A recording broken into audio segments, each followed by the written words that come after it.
Welcome to the Moonshots Podcast. It's episode 179. I'm your co-host, Mike Parsons, and as always, I'm joined by the man with a plan, Mr. Mark Pearson Freeland. Good morning, Mark. Hey, good morning, Mike, and what an exciting show we've got for you and I, the Moonshots family, and all of our listeners today as we near the end of our current series on creativity. Can you believe it? And just to kind of mess with everybody's heads, Mark, we say this is the last episode on creativity, but it's going to be so much more, huh? This one is a huge one. If we thought that all of the episodes so far within creativity, including Walt Disney and Jim Carrey, were big Hollywood powerhouses, well, actually, Mike, we're stepping out of the tinsel town and getting into education and insightful research with Mr., well, should I say, in fact, Mike, Sir Ken Robinson and his New York Times bestseller, The Element, How Finding Your Passion Changes Everything. And what I think our promise to you, our listeners today, is that you will see in this amazing array of clips that it really does change everything when you find your passion, what you were designed to do, your natural ability, the best version of yourself, whatever you want to call it. Today, we have a bunch of clips from Sir Ken Robinson where he talks about the power of finding what comes naturally, what you're on this planet to do, how it can be expressed through creativity, purpose.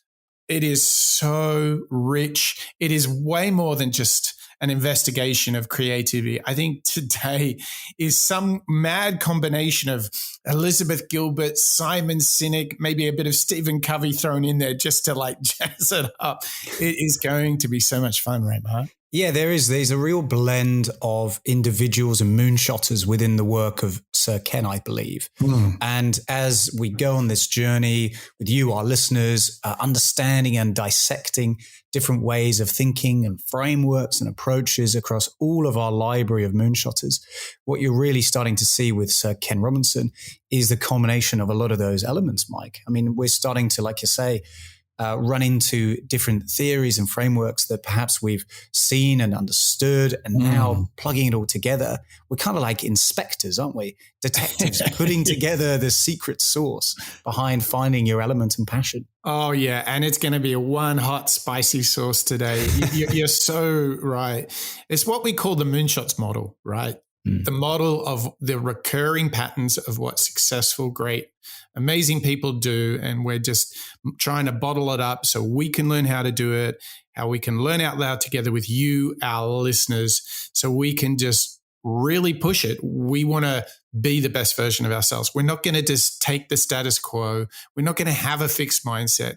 We're going to use people like Sir Ken Robinson, and we're going to find our natural abilities. We're going to find our best version of ourselves. And Mark, I don't think we want to give too much away, but we are going to lead with the clip of all clips. We are about to play a clip that will, well, I think we should have an advisory here, Mark. Be careful. Make sure you're sitting down. Make sure you're ready, because this first clip is a story that will knock your socks off, won't it, Mark? Yeah, that's right. It's a great demonstration of Sir Ken's wry sense of humor, Mike, but also demonstrating to us that, I guess, age and occupation are no barrier to going out and finding your passion. So let's hear, without further ado, from Sir Ken, helping you and I and all others find their elements today. Our kids give us all kinds of signals about who they are and what they're disposed to and what engages them. And sensible parents encourage it. Often well-meaning parents discourage it because it doesn't sit with the conception of what these kids should be doing. Now, I'm not arguing that we shouldn't do other things at school, that we should only follow our bliss, that we should never do things that require effort, that run against the grain. But part of our purpose is to become who we are. And we become our best when we discover what it is we can do. And we have created archetypical pathways for people, many of whom simply rattle against the walls or drop off altogether and think, I want nothing to do with this. I mean, look at the levels of disaffection, disengagement and despair that many people feel because they haven't found anything that resonates with who they are. But the other important thing about the Bart story to me is this. It illustrates something profound to me, which is that life is not linear. Our education systems are, but life is not. You know, when I went to school, the premise was if you worked hard and went to college and got a degree, you'd get a job for life. That was kind of true. You know, in the 70s, if you had a degree, you were guaranteed a job. The idea you wouldn't have a job with a college degree was ridiculous. I mean, the only reason you wouldn't have a job if you had a degree would be if you didn't want a job. And I left college in 1972 and I didn't want a job. I didn't. I wanted to find myself. You know, you could do this in the 70s fairly easily. You know, so I decided to go to India, where I thought I might be. You know, and I didn't get to India. I got to London, you know, where there are a lot of Indian restaurants. So I hung out there. But we still have people on this path. Like the whole premise of our education system is you have to go to college. If you don't go to college, your life is over. And this is in the face of all the evidence to the contrary, that some people never want to go to college. Some people go to college and don't know what to do with themselves now. Some people rattle around the walls and go back home again to carry on playing video games. Some people go to college and love it. And actually the whole system is designed for those few people, really, or that relatively small group. This obsession with college is really important, I think, to get our heads around. I was in Danville recently doing a book signing. I was signing a book. I didn't go to Danville, by the way, to sign one book. I mean, that would be pathetic. You know, it wasn't like they rang from the publisher and said, quick, somebody bought a book in Danville, you know, we'll keep him talking, you know, you get here fast. A throng of books were being sold. But I was talking to this guy, he was in his late 30s, I'd say, and I said, what do you do? And he said, I'm a fireman. And I said, well, how long have you been a fireman? He said, always. It's what I've always done. And I said, so when did you decide to be a fireman?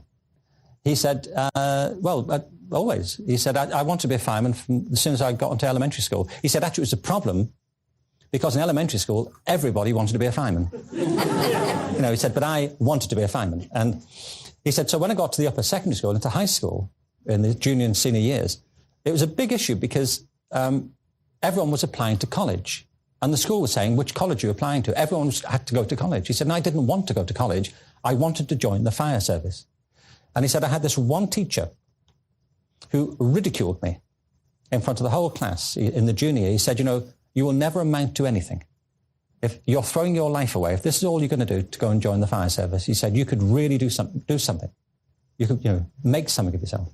He said, I was angry, but also humiliated that that's what he thought. He said, anyway, I was thinking about it as you were speaking earlier. He said, because 6 months ago, I saved his life. He was in a car wreck, and our unit was called out, and I pulled him out, and I gave him CPR, and I saved his wife's life as well. He said, I think he thinks better of me now. You know? But you see what I'm saying? That we are born with this immense gift of diversity and imagination, creativity, but particularly our educational systems have stereotyped it and stifled a great deal of it. And this is a process we can't allow to endure.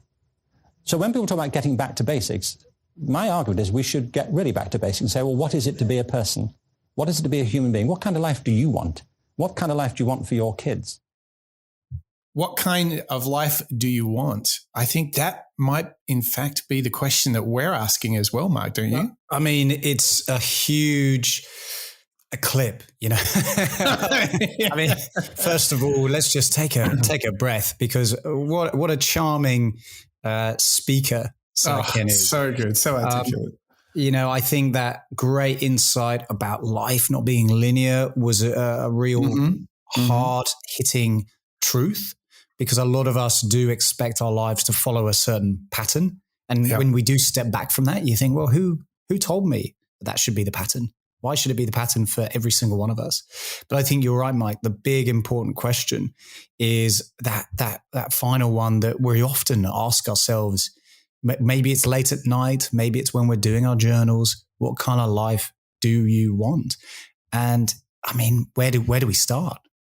Well, the fact that you asked the question is already a great start, isn't it? You're right. If you've got the awareness and the admission that it's something you can own and therefore you can control, I think you're already slightly down that path of understanding it and figuring it out, aren't you? Because you're then putting yourself in a situation where you can start to A, identify, and maybe B, proactively action certain behaviors that drive you to uncovering that passion or that reason for being.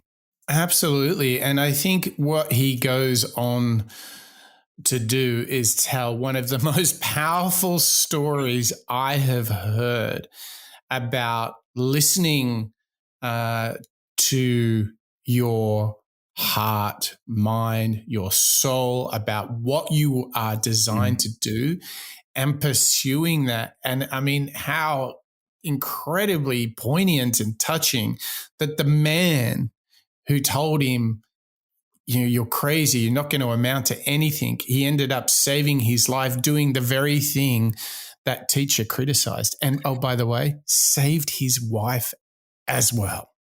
Make something of yourself. I mean, he probably regretted it by the end.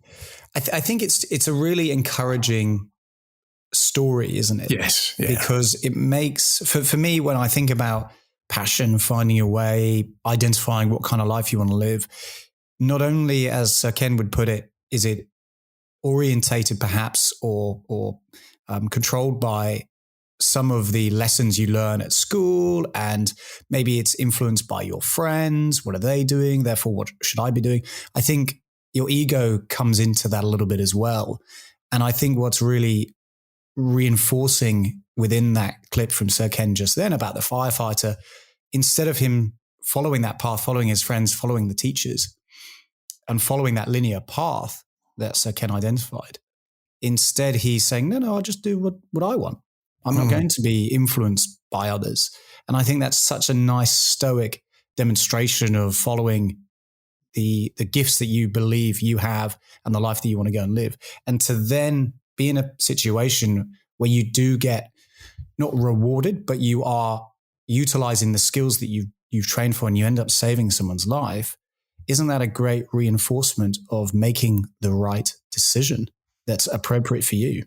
Oh, it really is. And I think what we would encourage everyone to do when they hear that story is to listen to the feeling when either A, you're doing something and get over the initial hardship kind of barriers. But if you know something's really just not for you, and on the other hand, you know there are some things that come naturally, some things that speak to you. You just enjoy almost a flow state.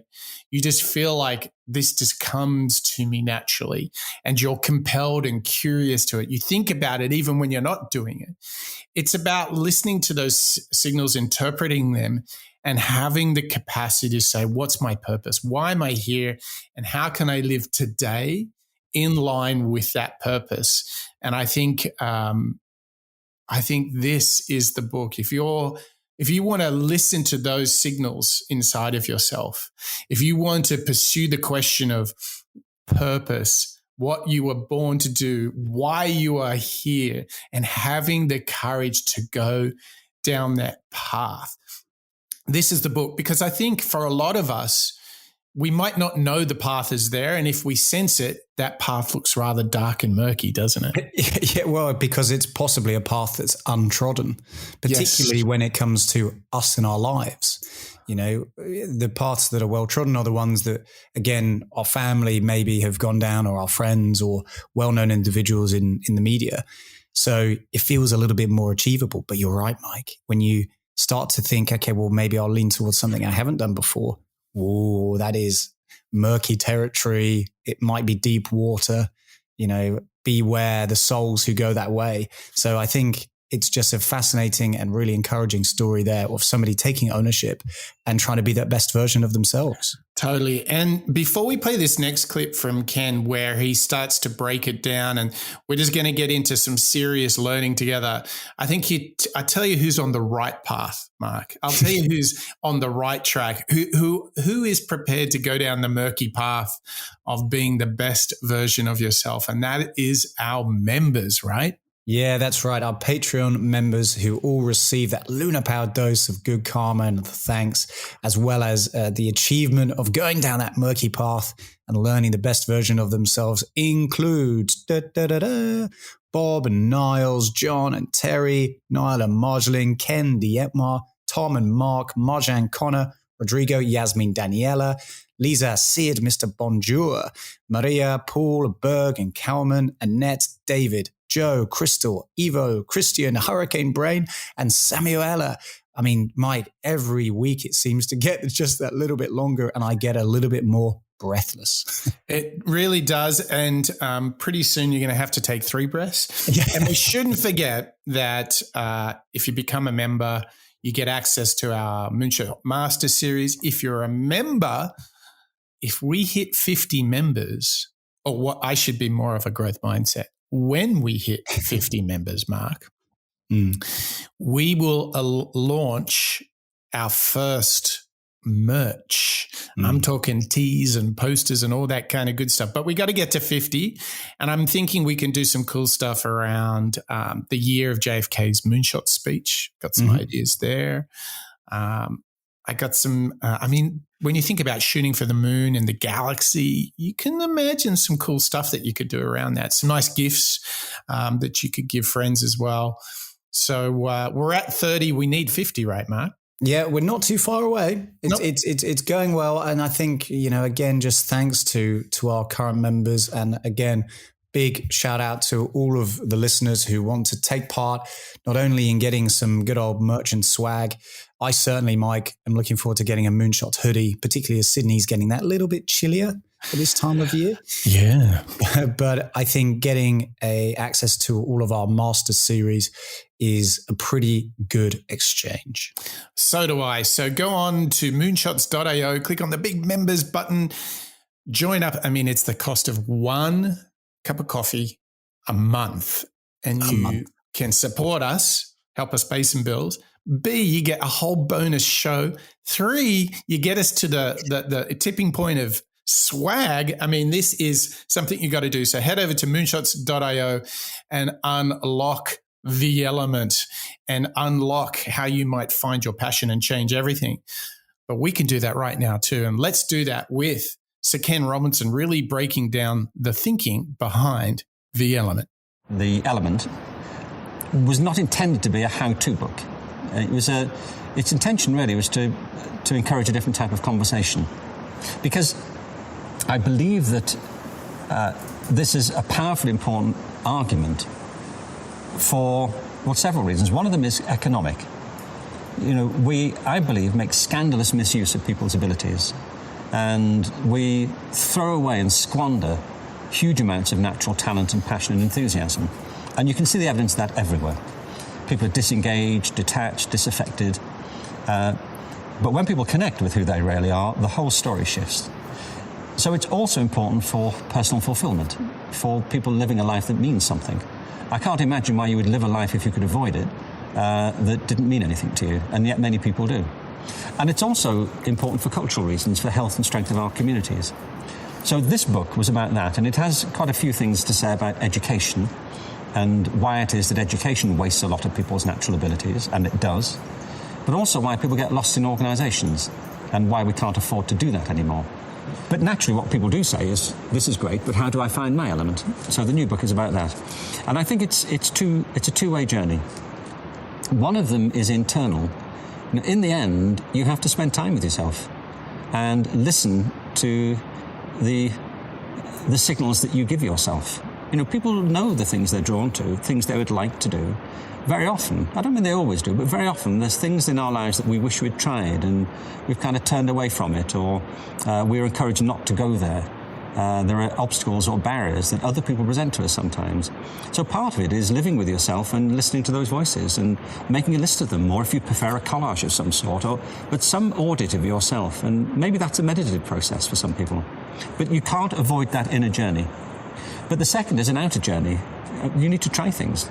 Because if you don't try things, you will never know. Many of the people I've talked to in the book might never have discovered their talents but for a mentor who pushed them, or an opportunity that came their way which they took. And a lot of us live in kind of encased habits of practice and thought, and we can't break out of them. So the book is really an encouragement to break out of it and try it. An encouragement to break out and try it, as well as encourage the conversation to be started. Great, again, breakdown, Mike, of the element from Sir Ken. I think I'm now really getting into the mindset that Sir Ken has around this book, which is encouraging those new conversations, those new ways of thinking, in order to become that little bit more, shall we say, comfortable or confident in the path that you choose. Yeah. So let's go insanely practical right now, because we've heard that amazing story of the firefighter who saved the life of the teacher that criticized him for wanting to be a firefighter. And now we've kind of heard from Sir Ken, like, we need to reflect, don't miss out on your natural talents. So how do we do this? Like, I'm just getting straight into it. And I think I'm just going to throw some stuff at you, and you tell me what you think is a great place to start.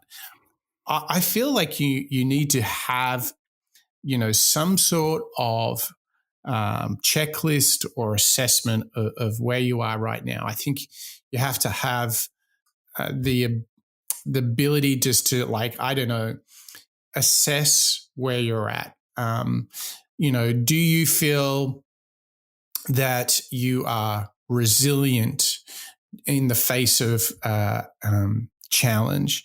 Are you surrounded by good people? Do you think positive thoughts? Do you feel in control of your life? Do you feel confident that you're on the right track? Do you have clear goals that you can see you're making progress towards? Can you be grateful? Are you listening and learning? Are you taking on criticism and changing your behavior? Are you investing time not only in your work, but your health, family, and friends? These would be ways at which I would try and find out if I'm on the right track.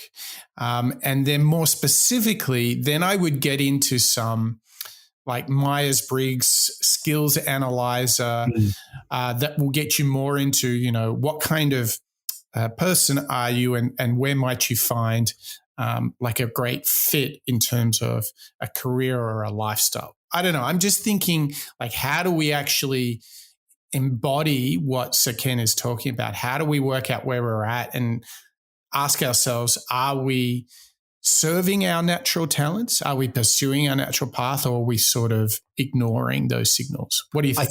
I think you're definitely on the right path there, Mike. And you've stepped away from, or maybe you're embracing the murkiness, but you've got a good head torch on. Because what I like about the checklist and the mantras you were just going through is that it encourages an ongoing revisitation of those signposts. Let's continue the metaphor, in order to see that progress. Because I think what Sir Ken's really calling out is you've got to listen to the internal concept. That's voice, that's reflection on yourself, that's listening to yourself, as well as that outer piece, which is trying something new, finding a mentor, taking their advice and so on. But I think if you take those in isolation, so internal reflection and external stimulus, let's say, without being able to identify the journey that you've been on and where you were at point A, which was, let's say, 6 months ago, and point B, let's say that's where I am now, you're not going to be able to therefore identify whether or not you found your element, your passion or not, because you've just changed some of the goalposts. And I really like where you're going with that, which I think is encouraging all of us to not only ask ourselves those questions, but honestly answer them in the format of, let's say, a journal. Or, very good, yeah. Or maybe it's as practical as a physical checklist, similar to the Myers-Briggs or the personality tests. Actually marking something down on a point-based system is quite interesting as well, because you can then try it. Maybe it's every quarter, every 3 months. That's right. Seeing how you're changing. And there's a couple of frameworks around designing your life. And whether you talk Ikigai, Hedgehog, they're all basically looking at an intersection between the following things. So if you have got some curiosity on how finding your passion, your natural talents can really, really change your life, I think the checklist kind of looks like this, Mark. I think what you want to be able to do is say, what am I naturally good at? Okay. What can I get paid for? What do I really love doing? And what are the world's needs in terms of the mission? Like, what does the world actually need, right? So you might say that's the intersection between passion, profession, vocation, and mission. There's the Ikigai model, which is similar. It's basically what we're talking about here is an intersection between what gives you natural energy, what comes naturally, what does the world naturally need, and what can, when you do so, there is value in doing this from those around you. Without making it too simple, I think this is, if you find the things that speak to you, this is why the payoff to Sir Ken's book is how finding your passion changes everything. Yeah, exactly. It does change everything. And I think if you can find that piece of passion, let's put it into a practical situation here. If you can find something that you are good at and you therefore feel, I mean, for me, Mike, if I found something I was really good at in a work situation, how does that make me feel? Well, I feel confident. I feel confident to talk to others, to express my point of view, to listen to others, and to maybe be the best version of myself in that given situation. And when I don't feel like I'm very good at something, how do I feel? Well, I feel insecure. Maybe I want to be a bit quieter. Maybe I'm going to be defensive or passive aggressive. And that's not something that's going to be relevant or useful in a working situation, isn't it? And instead, if you lean in towards the things that, I think as Sir Ken was saying in the first clip, he's not discouraging us from trying something new. In fact, in that second clip, he's saying, go out and try something new, embrace that difficulty and see whether it works or not. But once you do start to hone down into the thing that you're really good at, imagine that feeling you're going to have. Imagine how efficient, productive, and pleasant you're going to be to work with, yes. Right? Because you're going to be in that best version of yourself in that work situation. And so, like, following this line of thinking, let's say we're using Sir Ken's inspiration here, and we're trying to find our element. And let's say you've got a hunch about things that kind of come naturally and things that you care about. I say start small, prototype. Do something on the weekend. I think one of the common things people do is if they, first of all, people often don't pursue that curiosity. I think that's the first one. But the second one is if they do, sometimes they take too big a jump. They go all in and just like any sort of health and exercise goal, they set the first objective so big that it like crushes you because you've just taken on too much. Start small, prototype, experiment, do something on the weekends or at night. Maybe it's just a little hobby, pursue it. I think more than anything, I can't tell you, Mark, how many times in life things have grabbed to my curiosity and I have not pursued them. Yeah. Right. And so, write it down. Don't let that moment of curiosity go and make a commitment to coming back to it. Try it, read something, Go and experiment, investigate. Don't don't be a zombie and just trudge along and just do what you think everyone else expects of you. Find your element. That's the call to action, isn't it, Mark? Well, it's funny. The people that stand out the most for me when I've collaborated with people, when I've met them socially, the ones who I almost admire the most and I'm most interested, I suppose, to speak to are the ones who do something a little bit different. So they might have unusual hobbies. And I think, to coin the word you were just using there, Mike, that curiosity. And sometimes in our lives, you're right, we'll run into something that we're kind of curious about and we think, oh, that would be really fun to do. And then what happens? Well, the business as usual kind of gets in the way and you almost forget about it or you deprioritize it. You're right. If you have the ownership around writing it down, coming back to it later, or as I know that you do, Mike, we might put it in our to-doist and put a time in our to-do list to research it, or maybe give it a go for half an hour on the weekend, whatever it might be. Let's say it's swimming or running or just learning a new skill at work. Doing that just for that little piece of time will then give you the confidence over time to pursue it more. I mean, like you say, Mike, with exercise, whether it's running or swimming, within the first either couple of K of running or within the first 5 or 10 minutes of swimming, things get a little bit uncomfortable and you want to turn away from it. But actually, the truth is, if you get past that little bit of a blocker, you start to realize, actually, I am enjoying this new habit or hobby or curiosity, whatever you want to call it. And I think that's a really interesting point of life if you can actually get past the blockers and actually start to live those experiences. It can be a lot of fun. Totally. So on that note, I think it's time to get into the how-tos with Sir Ken. So let's have a listen to Sir Ken talking about creativity and how to make it a habit. The first of them is imagination. Imagination to me is the key to everything. It is, I believe, what's distinctive about humanity. We might talk about this and see if you agree, but I put this to you. Imagination is the ability to step outside of your current space, to bring to mind things that aren't present to our senses. With imagination, you can go backwards to the past. In fact, you have a past with imagination, and not just one past, but multiple possible pasts. I mean, the whole process of history is the reinterpretation and revisiting the past and trying to see it differently. If it were just a catalogue of dates and events, there would be no discipline for history. There'd just be bookkeepers. But history is a contest, isn't it, for meaning, the discipline.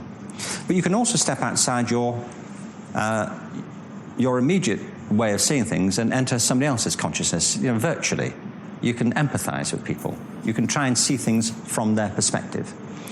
And you can visit the future with imagination. I don't think you can predict the future, truthfully. There are some things you can predict. You can predict when Halley's Comet's coming back or when the next eclipse will be. You can predict inanimate possibilities, but you can't predict much in the human field for reasons that we'll come on to after the break. Imagination is the heart and soul of this whole thing. If you take a young child into the garden at night and point to the moon, the child will look at the moon. If you take your dog into the garden and point at the moon, the dog will look at your finger, won't they? Quizzically. Like, now what? Why do you keep doing this? And the thing is that we are born as human beings with this expansive sense of reference with imagination. And it's why, although we're probably evolving at the same rate biologically as every other form of life on Earth, I mean, I can't imagine we're nature's last word, can you? I mean, I hope not. Really, because there's some stuff that needs to be sorted out, frankly, hasn't it? But biologically, we're probably moving at the same rate. But culturally, we're in a different category from everything else on Earth, aren't we? I mean, if you have a dog, you don't have to keep checking in with dogs, do you? To see what's new. Culturally, what's happening with you people at the moment? Well, it's pretty much the same stuff, really, that we've always done. But with human beings, there's always something new. because we have this power. Creativity is a step on, as I see it. Creativity is putting your imagination to work. To be creative, you have to do something. You could be imaginative all day long and never do anything. But to be creative, you do things. It's a very practical process. And it can be anything. We'll come on to it. So one short way of defining creativity is applied imagination. But let me be more specific. I define it as the process of having original ideas that have value. The process of having original ideas that have value. And the three terms matter. It's a process. It's not an event. And you can understand and manage the process. It's about originality. And it's about making critical judgments of whether this work is any good. All creative processes are intermingled with value judgments. And that's critically important because you have to know which values to apply and why to what sort of work. I mean, if you're helping children draw, like 5-year-old kids, you have to apply relevant criteria to their drawings, ones that are relevant to their development. You know, it wouldn't be right, would it, to take a 5-year-old kid's drawing and drag him to the Sistine Chapel and say, this is okay, you know, but check this out, you know, really, and don't waste my time, you know. You have to apply what's relevant. So it's about process, originality, and value. Innovation, I think, was putting good ideas into practice. It's the process of implementing original ideas. I mean, Mike, that is a huge clip, isn't it? This is Sir Ken breaking down the DNA of creativity, which is obviously the series that we're in right now, as well as giving us, again, that kind of call to action around imagination and fundamentally how to bring new ideas to life. What a powerful, interesting clip. Yeah, and isn't it interesting that he specifically talks about imagination applied, creativity done, and it's not navel gazing. I can't stress how we are learning that it is. Whether you look at great athletes, great artists, great entrepreneurs, they're biased to doing something every single day, continuous refinement, continuous execution. Said differently, nobody is waiting to be zapped by an aha moment and they're perfect at that point. It is hard work trumps talent every single time. There's no like one moment. It's all about continuous iterative processes to find, to refine, you know, the best version of yourself. Like, to me, the pattern is very strong there. Yeah, I 100% agree. Whether it's somebody like a Tom Brady or Michael Jordan, they are not just waking up in the morning, walking down to the court or the field and just naturally talented, are they? You know, I think that natural talent might last for a bit. It will take you so long, but to be truly great and be that best version of yourself, it is that process, as Sir Ken's calling out, a managed process of identifying or imagining a new way of doing things, stepping outside, as he was saying, and creating something new. That's something new. Could be a product, could be a way of thinking, or it could be a brand new move on the court, whatever it is. Then into that application, that execution, actually bring it to life. Exactly like Walt Disney, Mike. You know, we were hearing from Walt Disney just a couple of shows ago at the beginning of our creativity series of taking an idea and actually creating it, bringing it to life, applying it. And then into the third bucket or third strand of DNA from Sir Ken, that judgment piece, looking at it with a lens of value. Is it good? Is again just a natural bookend to creativity, isn't it? It's wonderful. And I'll tell you, a great way to express your creativity is with your pointing your thumbs up or perhaps even writing a review, Mark. What do you think? Oh, I mean, talking about being in your element.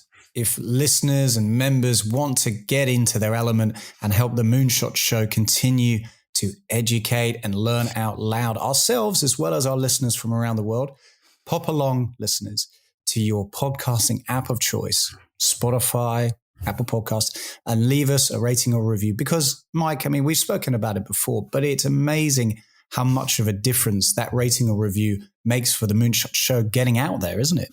Yes. So if you've been enjoying this show today, or maybe you're a regular listener, And if you haven't if you are yet to get, shall we say, to becoming a member, maybe a first step is give us a rating or a review in your podcast app of choice. We would deeply appreciate it. We'd be very grateful, because this is how we get the word out. It was by doing this that we've gone from 50 to 50,000 listeners a month. It's thanks to you sharing, liking, reviewing, commenting the show. It's a big part of how we can grow the audience.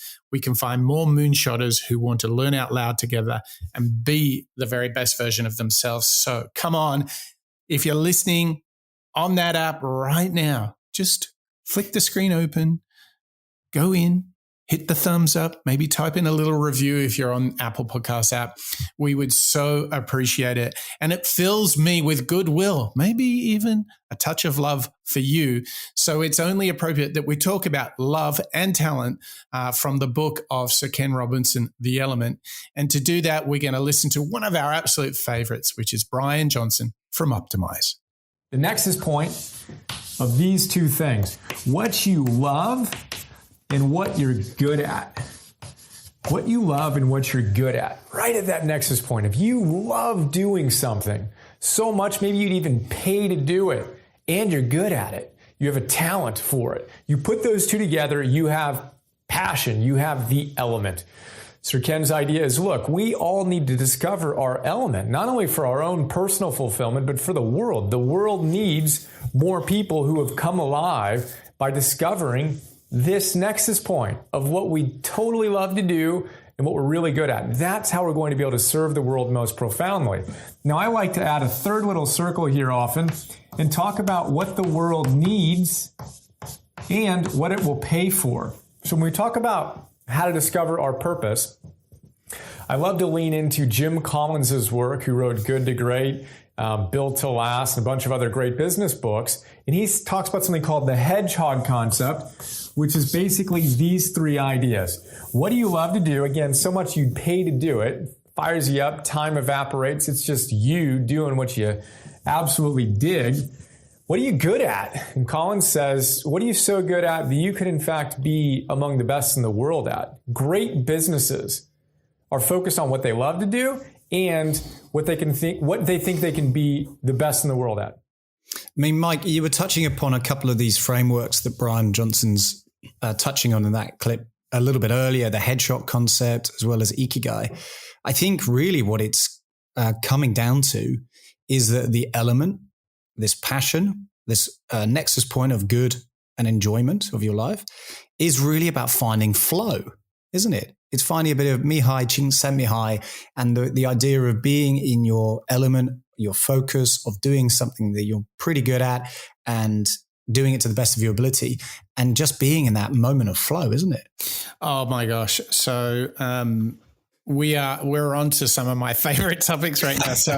So yeah, it's flow where you're just in the zone, right? I think what Sir Ken Robinson is doing is going to the underlying conditions in order to get that. And he's even going to the first principle of asking, what are you born to do? What is your natural talent? What comes to you so naturally? As Brian said, what could you be the best in the world at? Now, whether it's the Hedgehog Concept or Ikigai, these are just frameworks that help you get that out. So definitely look at the Hedgehog Concept, Jim Collins. We've got lots of episodes on him. Check that out. Ikigai, fantastic book. Totally get that, but and framework as well. So just search that up. We'll have links to all of these in the show notes. The other one is Kaizen. It's also inspired from Japan, as the same as Ikigai. There's obviously this idea of Zen, but what's really interesting is that there are other philosophies from different countries. Like the Danes have this philosophy that's a bit Ikigai-like, which is called Hygge. So you can go and check that out. There's many good bodies of work that will give you checklists and frameworks really to find when you're in your element, when you're experiencing flow. One of the books that I think can really help you, that we've talked about and done a whole episode on, is Dale Carnegie's How to Stop Worrying and Start Living. And he goes to this linearity of what we're expected to do in life and how to overcome the challenges with that. So there you go. There are so many ways in that can unlock the best version of yourself. I think once you've determined that you want to get in there and ask these questions, what's the intersection between your passion, your purpose, what can you get paid for? Only good things can come of it, don't you think, Mark? I totally agree. And in fact, we are so passionate about this topic, Mike, that you and I and the Moonshots family, we've created a master series on this very topic, which is available for those Patreon members, as well as subscribers and members on Spotify and Apple Podcasts, where if you want to go even deeper, we've mentioned a few frameworks, a few books there, but if you want to hear from the likes of Simon Sinek, Tim Tapashiro, Ryan Holiday, as well as Mark Manson on finding your purpose, head on over to moonshots.io, hit that subscribe button, and you get access to episode 8, which was a couple of shows ago on finding your purpose, as well as all of the other, I think we're up to 11 now, Mike, master series episodes where we go deep into topics just like this on purpose and element. Wow. So let's just do a quick recap on where we are right now. We kicked it off with that epic firefighter story, which I'm just going to tell this like 100 million times. Is such a great story.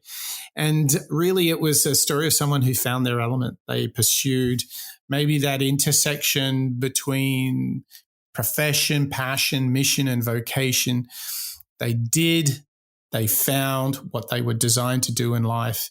And it's all about imagination applied, and using these to expand on these, to use these concepts like love and talent as well, finding what you love, finding what you're naturally talented at. And Mark, we are just going to bring all of this home with this final clip. Why don't you set it up for us? That's right. I mean, this is the perfect real bookend, Mike, because at the very beginning, we heard from Sir Kin reference the topics, the focuses within this book, The Element. And he touches upon the idea of education and how important it is that our schools embrace kids' creativity, the way that they approach things, and rather than getting caught into that well-trodden path like the college versus firefighter, we need to be open. So let's hear from Ken now, bookend the show, and close us out with a clip all about creativity and legacy. My contention is all kids have tremendous talents, and we squander them pretty ruthlessly. I had a great story recently, I love telling it, of a little girl who was in a drawing lesson. She was 6 and she was at the back drawing, and the teacher said this little girl hardly ever paid attention. And in this drawing lesson, she did. And the teacher was fascinated. She went over to her and she said, "What are you drawing?" And the girl said, "I'm drawing a picture of God." And the teacher said, "But nobody knows what God looks like." And the girl said, "They will in a minute." Kids will take a chance. If they don't know, they'll have a go. Am I right? They're not frightened of being wrong. Now, I don't mean to say that being wrong is the same thing as being creative. What we do know is, if you're not prepared to be wrong, you'll never come up with anything original. If you're not prepared to be wrong. And by the time they get to be adults, most kids have lost that capacity. They have become frightened of being wrong. And we run our companies this, by the way. We stigmatize mistakes. And we're now running national education systems where mistakes are the worst thing you can make. And the result is that we are educating people out of their creative capacities. If you think of it, the whole system of public education around the world is a protracted process of university entrance. And the consequence is that many highly talented, brilliant, creative people think they're not, because the thing they were good at school wasn't valued or was actually stigmatized. And I think we can't afford to go on that way. Picasso once said this. He said that all children are born artists. The problem is to remain an artist as we grow up. I believe this passionately, that we don't grow into creativity, we grow out of it. Or rather, we get educated out of it. We have to be careful now that we use this gift wisely, and the only way we'll do it is by seeing our creative capacities for the richness they are, and seeing our children for the hope that they are. And our task is to educate their whole being so they can face this future. By the way, we may not see this future, but they will. And our job is to help them make something of it. Wow. I just don't grow out of creativity. And what's fascinating is we hear about the natural, intuitive nature of kids and their minds and creativity. But to go a little tangential, do you remember we were doing a episode in our health series, Mark, where we talked about stretching, and there was, I'm going to test you here. Do you remember the English chap that we studied who talked about the fact that we forget how to sit properly, how kids are naturally very flexible and physically they can put their legs behind their heads and do all this stuff, but we kind of forget how to take care of our body. Do you remember who that was? I want to say Patrick McCowan, but I think he was all about oxygen. Let's see if this kind of inspiration. Roger Frampton. That's it. Yep. But isn't this fascinating? Ken Robinson and Roger Frampton, one takes something from the mind and the heart, the other one takes something from the body to make the point of how perfect we are as little children and how we lose sight of our creativity, how we lose our physical flexibility. I was just struck as I was listening to that. It's amazing how it's all about holding on to these gifts that we are born with. Well, and I think this, I love that connection to Roger Frampton and the Flexible Body book.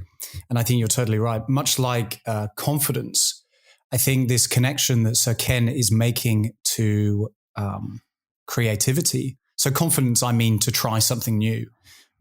Roger Frampton, to stay flexible. Sir Ken's now connecting it with creativity as well. I think this is something, as he says, that you grow out of. You fall into the easiest path. And we've spoken about this a lot on the show, Mike, haven't we? You find the path of least resistance in life, and it's quite hard to then get off it. And I love this idea of almost reflecting, as Sir Ken was saying at the very beginning of this show, reflecting on what it is that kind of gets us moving. Mike, you said the word earlier that I want to come back to, what gets us curious.